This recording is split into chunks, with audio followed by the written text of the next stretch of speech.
Okay. Hello everyone, my name is Elise Collet. I'm a master's student at the University of Brunswick. Today I'm going to be talking about brook trout, but my master's thesis is actually on juvenile Atlantic salmon and how they behave during extreme heat periods throughout the summer. But last summer I did not get a lot of data on juvenile salmon, but I got excellent data on brook trout. So that's what I'll be talking about today. So a brief overview of what I'm going to talk about. First, I'll introduce what behavioral thermoregulation is, because it's a lot of big sounding words for a really simple concept. And then I will go through the conceptual framework of the thermal hysteresis model that we use to analyze this data, followed by my study science methods, and then I'll get into the good stuff. Okay, so behavioral thermoregulation, quite simply, is the movement of organisms to occupy a space that meets their temperature range requirements. So when the main stem river temperatures are cool, fish are happy, and so they're staying in the main rivers on their migration routes and on their feeding territories, and a thermal refuge, which is a pocket of cooler water, will look like this. It's completely empty. There's really no fish in it. You might see a fish every now and then, but they're not thermally stressed, so they're not really using this body of water. But as main stem temperatures begin to increase, fish become thermally stressed, and they will respond by seeking out these pockets of cooler water called thermal refuges, and they aggregate in generally large numbers, like you can see in this image here. So, what is hysteresis? This is a concept from physics that basically says that the state of the system is dependent on what has happened in the past, what is happening in the present. And this can be applied in a biological sense, as we've done, to explain how temperature triggers for behavioral thermoregulation can change over time. And so this,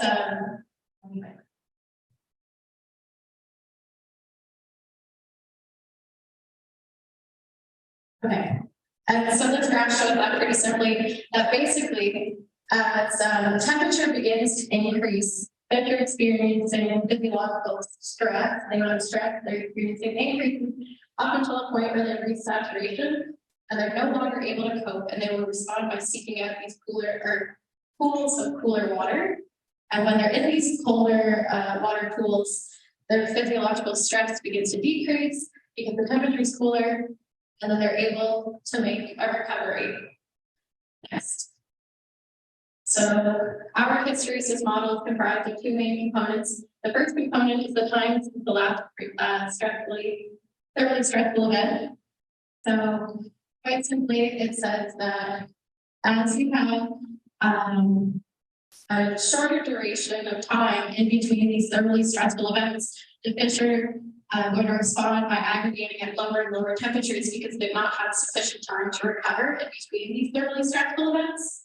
And the second component of our model is the frequency of these events.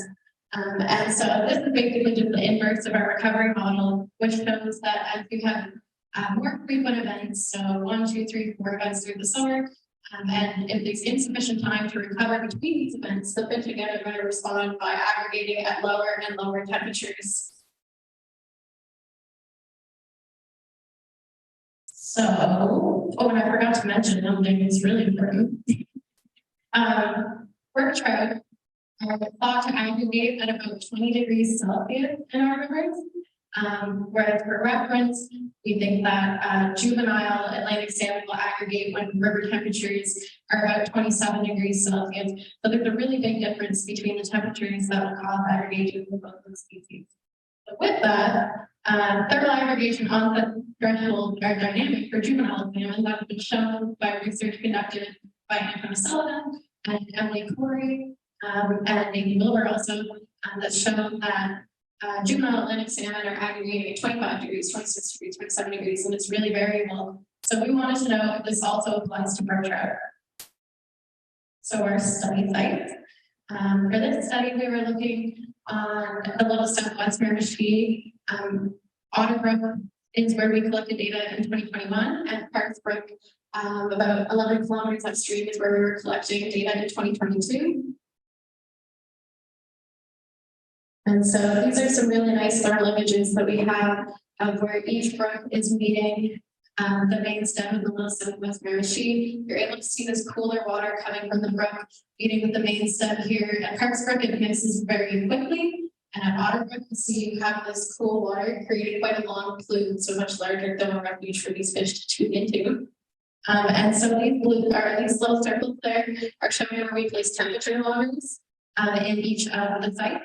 So we have one in the brook itself, and we have one in the main stem to know what the temperature was at the time that these fish were aggregating. And then these little fun shapes are showing underwater cameras that we placed in both of these refuges to be able to observe the behavior of fish in these thermal refuges during these thermally stressful periods. So, like I just mentioned, we were using custom-made underwater cameras to capture the behavior of these fish, and these were set to record and take a picture every 10 minutes. And that was from dusk to dawn, so at 5 a.m. to 9 p.m. daily. And this is done from the end of May, so June 1st, up until August 31st. We also placed our temperature loggers in the main stem and the brook, and these were recording temperature every 15 minutes. And like I said, our study length was June 1st to August 31st. And to define an aggregation, we called it a grouping of 10 or more fish in one of these refuges at a time. 10 sounds like an arbitrary number, and it is. But to be consistent with previous research that has been conducted, we decided to use 10. Other research has used 10 as a threshold for defining an aggregation. So for the purpose of this study, we were also using 10. But in my master's, we are changing that, so stay tuned. And we defined so we defined a unique aggregation as the onset of an aggregation until the beginning of the next one. So say we had a group of fish arrive at a refuge on July 1st, and they stayed there until July 5th, at which point the aggregation broke up. And then another aggregation began on July 7th, July 1st, and July 7th would be considered unique aggregations, but the aggregation on July 1st would be counted all the way up until July 5th when it broke up. So getting into some of our results, here you can see the temperature, the main stem river temperatures of Otter Brook and Parks Brook. Otter Brook in 2021, you can see that it was pretty variable. You had these big highs, these big lows, whereas in 2022, Parks Brook was a lot less variable. It had more consistent temperatures, and they were slightly higher than in 2021. And then if you, yep. So the average temperature at Otter Brook in 2021 was 20.8 degrees Celsius and 21.3 degrees Celsius at Parks Brook in 2022.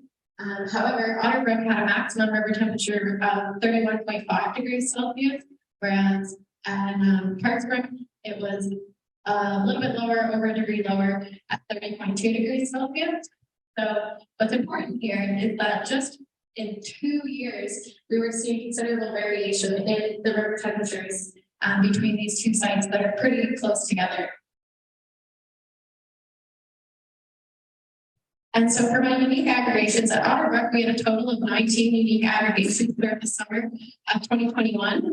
And in Parks Brook, we had a total of 11 aggregations.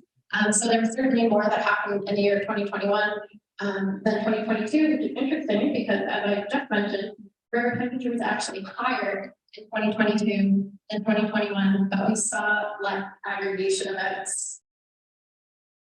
So the first aggregation in 2021 occurred when river temperatures were 24.2 degrees Celsius, whereas in 2022 it occurred when river temperatures were 24.8 degrees Celsius. This should be bringing some alarm bells because I mentioned earlier that Brook River thought to aggregate when river temperatures were about 20 degrees Celsius. So this is almost 4 to 5 degrees warmer than what was previously described in the literature. So that's really interesting. And at Parks Brook in 2021, the second aggregation event occurred when river temperatures were 25.3 degrees Celsius. So again, this should be ringing some alarm bells. I just told you that frequent aggregation events should decrease the temperature, the onset temperature that aggregations are occurring at. But right here, I'm showing you that the second aggregation actually occurred at a higher temperature. So we're thinking that it's possible that after the first aggregation event, That was kind of like a warm-up for these fish. So they were building up a little bit of a resistance. So it's kind of like a warm-up before a big game. They had their nice little jog and then their big run.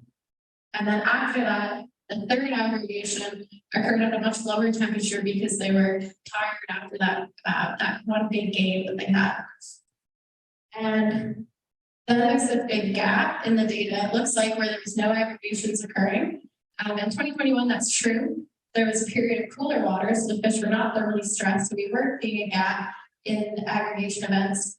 So this allowed the fish to actually physiologically recover in between aggregations, which is why we see the aggregation after this recovery period occurring at about 25 degrees Celsius again.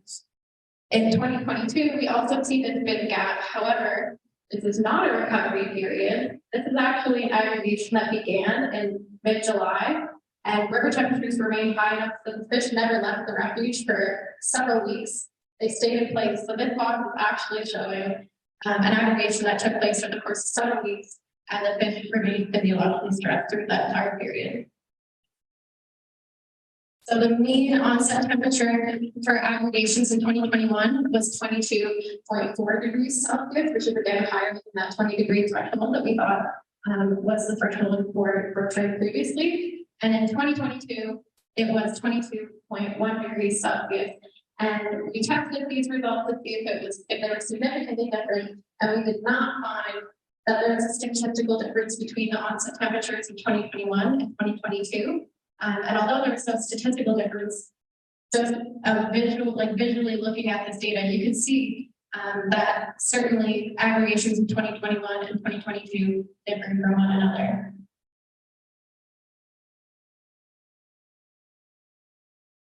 So now to the first part of our hysteresis model that we tested, we have the recovery. So here in autumn market 2021, you can see that there's a really weak relation between the time since the previous aggregation event and onset temperatures, whereas in Paris market 2022, we're really not seeing any type of relationship at all. And again, that goes back to the fact that in 2021, the Brook trout had that recovery period, that period of cooler water. So they were able to experience a slight recovery because of that. Whereas in 2022, we had those pretty consistent temperatures. So we really aren't seeing any recovery here. So for reference, this is the recovery curve of the juvenile Atlantic salmon in 2021 that were aggregating at the same time as our Brook trout in Brook. And here you can see a really nice relationship between the times until that thoroughly stressful event and the onset temperatures of aggregations. So had we been seeing a nice recovery curve with the Brook trout, it should have looked something exactly like this juvenile Atlantic salmon recovery curve. And so for the frequency of events, in autumn, we found that the variation in aggregation onset temperatures is best explained by looking at the number of events that occur within a 7-day window, whereas in Brook, it is best explained by a 4-day window of frequency of events. And so this, again, is because there's cooler waters in 2021 compared to 2022, and it goes back to how important individual thermal regimes are in each river and how those can vary from year to year. So some preliminary conclusions that we have from this work are that Brook trout, we knew this, Brook trout have a lower aggregation onset threshold compared to juvenile Atlantic salmon. They're aggregating, it's seeming more around 22 degrees, but even up to 25 degrees. Compared to our juvenile salmon that are aggregating at 25 degrees to 27 degrees generally.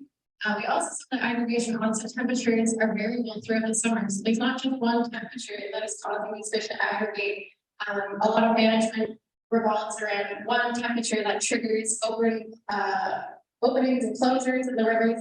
But we're seeing that doesn't really follow the biology of how these fish are behaving. We also saw that in 2022, the main sun temperatures of the river were not cold enough to facilitate recovery of these fish. So they remained stressed throughout the entire summer, and they stayed pretty close to these thermal refuges and did not leave very frequently. And so some of the major takeaways from this research are that thermal thresholds for brook trout behavior and thermal regulation are dynamic across the summer. That's what I just said about how there's not just one temperature that's driving these aggregations. And also that we need to be considering river-specific thermal regimes and yearly variations in those regimes to try and understand how behavioral thermal regulation is affecting some of our favorite species to fish. So where do we go from here? So we're looking to expand our study sites. Obviously, we only looked at 2 sites that were in pretty close proximity to one another on the Elise and Miramichi. So we'd be interested to expand this study to look at more sites through the Miramichi and even potentially other watersheds such as the refuge, and see if fish are behaving similarly elsewhere. We're also looking to look at individual thermal history of these fish. So it'd be really nice to tag them and see how these fish are behaving on an individual basis and on a daily basis, so that we can see if there are any trends in, say, body size that are affecting how these fish are using thermal refuges. We're also looking to observe behavior overnight. A lot of management, So we're looking to see what's happening overnight because that's a key period of time for recovery for these fish. Obviously, there's no sun, so temperatures tend to cool off. And so nobody's really looked at this. What are the fish doing at night? Are they staying in these refuges or are they leaving? Some of my preliminary data from last summer is suggesting that sometimes these fish are remaining in thermal refuges overnight, which means that they're not recovering when we think they're recovering, which is really important for management to know. And lastly, we'd also like to see if this thermal history model can be applied to adult Atlantic salmon. So far, we've applied it to juvenile Atlantic salmon and we've applied it to brook trout. So the missing link here really is those adults, but they're tough nut to crack. So, and with that, I'd like to thank particularly the MSA for their support of my project over the last year and for the continuing support for the next year, and several other funders. And with that, I will take questions.